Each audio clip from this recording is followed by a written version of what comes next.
La semaine prochaine, le podcast W reçoit Antonin Adjé. Antonin est auteur, connu et reconnu aujourd'hui pour sa série de romans de science-fiction Interphile, publiée pour un public jeunesse, la fameuse catégorie Young Adult. Il est aussi extrêmement actif sur les réseaux sociaux et maîtrise parfaitement cet outil de promotion. Il nous en parlera la semaine prochaine. En attendant, je vous lis le début du premier tome d'Interphile. C'est parti.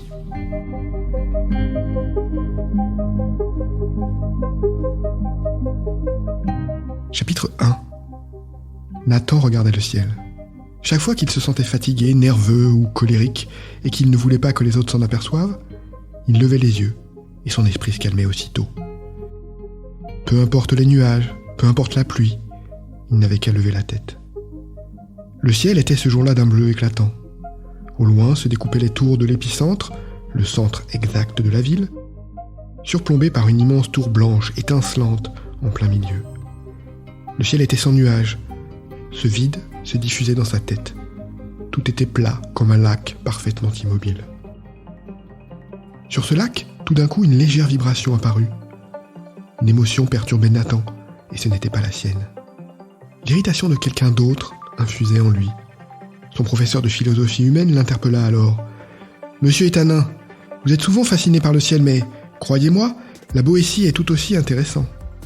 Un peu de courage, le cours se termine dans 5 minutes. » Cette touche d'espièglerie rassura Nathan. Son professeur n'était pas si irrité que ça. Sans être particulièrement bon élève, il laissait cette place à Anek. Il ne posait jamais de problème en classe et n'avait pas l'intention, aujourd'hui, de commencer. Reprenant son stylo, il nota les paroles du professeur sur son papier numérique. La vraie question est pourquoi accepte-t-on de vivre sous le principe de la servitude volontaire ? D'après la Boétie, il y a plusieurs raisons. Claude Héra parlait à une vitesse normale, c'est-à-dire bien trop vite pour Nathan. Nerveux, il froissa involontairement le rebord de la feuille. Un message apparut alors sur le papier. « Garder pliure ?» Nathan sélectionna « Non » du bout de l'index, et la feuille se défroissa pour redevenir intacte. Il recommença à prendre des notes, maladroitement, et comme toujours, se demanda pourquoi il n'était pas possible d'utiliser un bon vieux clavier virtuel, plus naturel pour lui que les courbes approximatives qu'il traçait au stylo. Fichue grande réforme. Il enviait la génération précédente qui n'avait pas besoin d'écrire à la main. Il se calma d'un rapide coup d'œil vers le ciel pour éviter que l'on perçoive l'énervement qui diffusait autour de lui. Souvent, continua le professeur, les avantages octroyés par la société poussent les gens à la passivité. Malgré la privation de liberté, ils se sentent bien et ne font rien pour changer, comme si la liberté était moins importante que le confort. L'une des raisons réside dans le fait que, pour certains, cette privation de liberté est légitime, c'est un mal nécessaire. Arrivé en bas de la feuille, Nathan fit glisser son doigt et le papier redevint immaculé. Pour finir, la pire des raisons reste la suivante. On ne se rend même pas compte que nous ne sommes plus libres. Nathan percevait l'intérêt de ses camarades.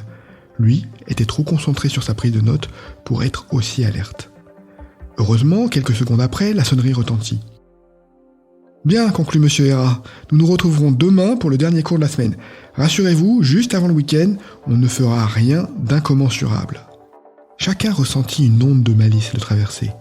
Nathan sourit légèrement, même s'il n'avait aucune idée de ce qu'incommensurable voulait dire. Comme leur professeur l'avait expliqué un jour, il aimait bien utiliser des mots obsolètes, mots que Nathan d'ailleurs ne connaissait pas non plus. Je vous donne un exercice tout simple. Trouvez-moi 3 exemples de servitude volontaire que vous subissez dans votre vie. Nous confronterons nos idées, vous verrez, vous serez surpris du résultat. Avant de partir, Nathan appuya quelques secondes sur l'un des bords du papier. La page redevint blanche et une phrase apparut, attestant que le cours avait bien été enregistré. Il ramassa son opale et sentit dans sa main la légère chaleur de cette pierre qui ne le quittait jamais. Certains l'accrochaient à leur poignet ou lui donnaient des formes particulières. Nathan, lui, appréciait l'ovale naturel de son caillou. Il n'aimait pas compliquer les choses inutilement. Comme d'habitude, Anek parlait avec le professeur Héra. Son intérêt était perceptible dans les émotions qu'il diffusait. Lorsqu'ils se retrouvèrent hors de la classe, Nathan gratifia son ami d'un « lèche-botte ».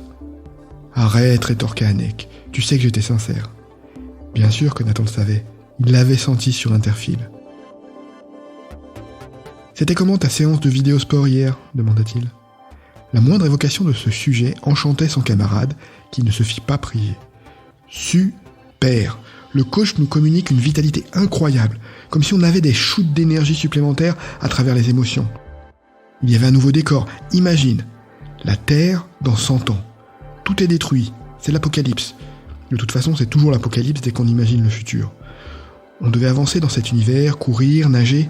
Toi, tu parles de vidéosport, Philivia, qui s'était approchée. On sent tes émotions jusqu'au bout du couloir. Tant qu'il s'agit d'émotions, ironisa Nathan, Anek et Livia échangèrent un sourire. Le silence s'installa entre eux, trop long pour être naturel. Nathan, gêné, finit par le briser. On descend ?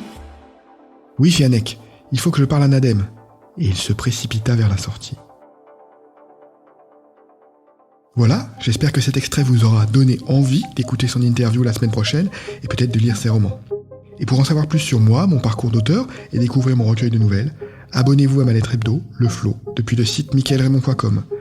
Rendez-vous la semaine prochaine pour l'interview d'Antonin, et d'ici là, portez-vous bien. Je vous souhaite une belle vie, remplie d'imaginaire.